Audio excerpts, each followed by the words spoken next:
Hi, welcome to the series of International Communication and East Asian Affairs, Current Political and Economic Conditions. In the second class, we are going to talk about the political economy of China. This course is lectured by Professor Han Putong, who is currently the professor at the Department of Political Science in National Taiwan University. In this class, he will introduce us to the functions of different institutions under authoritarianism and how China's political economy works under Xi and why it all matters.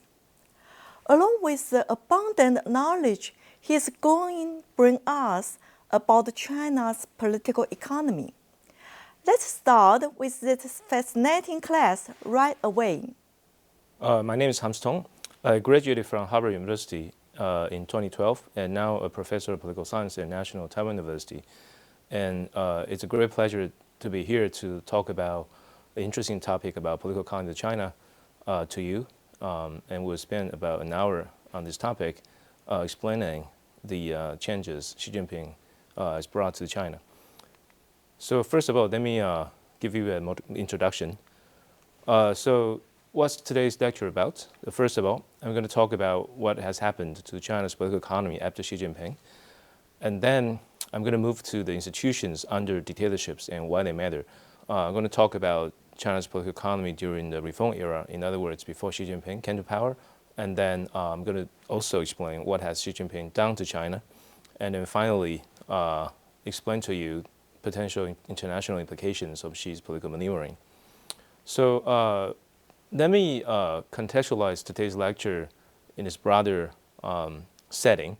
So in other words, we are now experiencing interesting changes in democracy and also global liberal order. So first of all, you might have heard about this before, the concept of end of history coined by another important political scientist, Francis Fukuyama.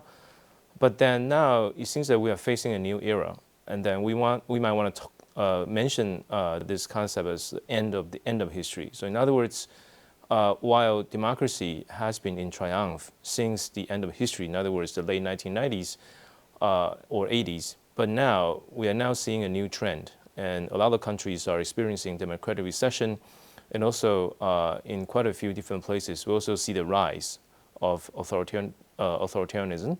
And countries, for example, like Poland, Czech, and also Hungary, they also the political developments in these countries also show the rise of authoritarianism, and therefore, it seems that we are now entering a new age, and we do need to understand, the reason behind it, and also the dynamics.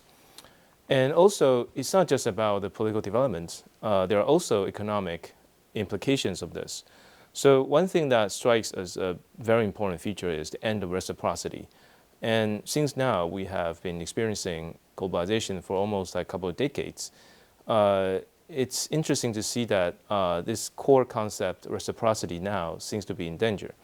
So there are a couple of important signs. So first of all, we have seen the rise of preferential trade agreements and the decline of WTO.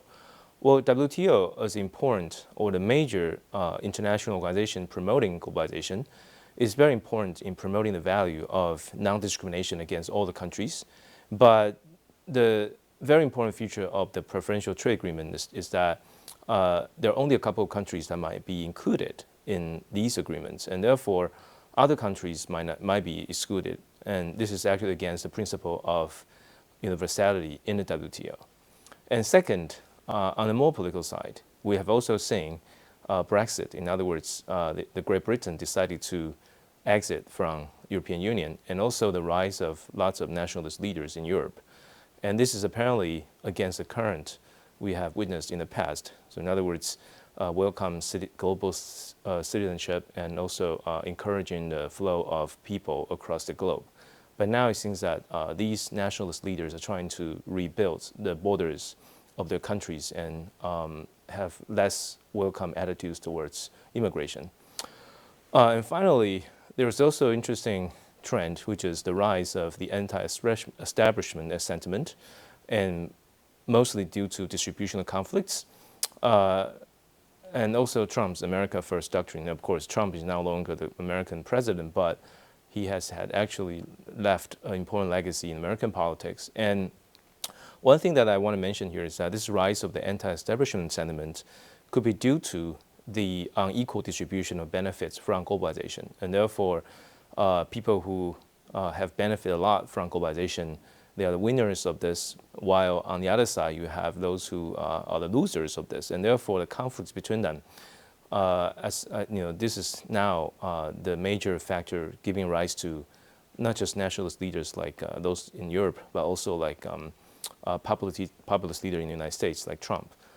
And finally, we also have to think about this in a broader context. In other words, the China factor, which is, of course, the main focus today.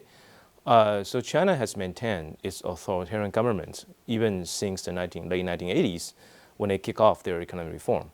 So the thing is, it seems that they offer an alternative model of growth and prosperity, because before China's rise, people tend to believe if you want to have a prosperous country in economic sense, you also, in other words, if you have market economy, you also have to have political democracy. So in other words, political democracy and economic market as a model, they go in tandem, they go hand in hand. But China's rise seems to give us a somewhat different lesson, because in China there isn't a democratic government, but while they have, at least before a couple of years ago, have a sustained economic growth rates at 2-digit, and therefore it gave us a challenge to explain why. And that's also the important context for today, because for today I'm going to explain the political economy of China. And if you put this in a larger context of democracy and globalization, global leader order in crisis, then you'll be able to understand the important implication of this new development.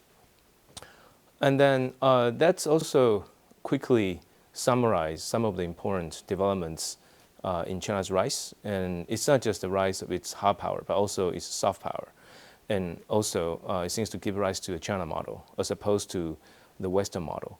So some simple facts about China's rise here. So first, now China obviously is the largest foreign holder of U.S. Treasury securities. And then second, it also overtook Japan in 2011 to be the second largest economy in the world. And third, it also overtook Germany in 2010 to be the largest exporter in the world. And finally, of course, they also have expedited their military modernization, and they have their first aircraft carrier, Liaoning. So these are some simple facts about its rise. But as I said, on the soft power side, you can also see expansion of Confucius institutes, despite, of course, some recent setbacks in some Western countries. But this is an important symbol for their rise in soft power and how they can actually disseminate their cultural values across the globe. And second, they also adopt this interesting policy as opposed to the Western model, what we call the no string attached to foreign aid. So in other words, after China became a rich country, they also started to giving aid to other developing countries. But they use a very different model, because in the West, they tend to attach some conditions to the aid. So in other words, if you want to receive the aid, you have to adopt some reforms in your political system or economic system.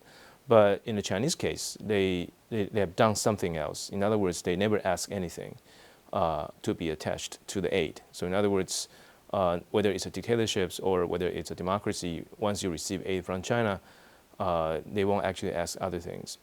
And third, this is obviously what Xi Jinping has brought to the table, this Belt and Road Initiative. And this is, of course, an ongoing process. And also, as some people criticized, these initiatives might actually bring debts to those countries that receive the aid. But it shows the ambition of Xi Jinping and also China's to become a world power that can be compatible with the United States. So I think for the global growth and also for the growth in Asian region, it's very important to understand whether this China model can be sustainable.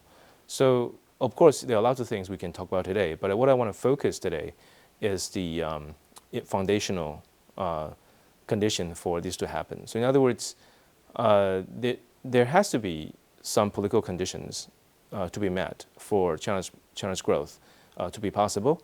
And so I'm going to talk to you about what these foundations were during the reform era and what Xi Jinping has brought changes to these conditions. So to kick us off, so let's just first of all mention this interesting and important fact back to 2018. So Xi Jinping's recent move. So on March 11th, 2018, China's National People's Congress, they passed a constitutional amendment abolishing the nation's presidential two-term limit. But let me first of all give you an important conceptual background. So in China, their top leaders, they after Deng Xiaoping, in other words, for Jiang Zemin, Hu Jintao, and Xi Jinping now, they all assume three important positions, and this is sometimes what we call the Chinese Trinity. So the first one is the president of the country, and the second position is the general secretary of the Chinese Communist Party, CCP, and the third is the chairman of the CCP Military Commission. So since Jiang Zemin, all these presidents, all these leaders in China, they would they would subsume all these three positions under their control. But as a matter of fact, as far as the first position, the president is concerned, in their constitution, they used to have a limit on how long you can serve, and so that's the two-term limit here. And so that's why for Xi Jinping, for Jiang Zemin and Hu Jintao, they each of them served only for 10 years, right? So, for example, like Hu Jintao, he became the president in 2002 and then stepped down in 2012. So that had been the convention in Chinese politics, but Xi Jinping, lifted that restraint on the term limit in 2018, and so for today, I think for the following lectures, I'm going to give you first of all an important lesson about why this happened, and also is that just about Xi Jinping's personal ambition, or Xi Jinping is going to pursue the president for life. So this is the important starting point for our lecture today.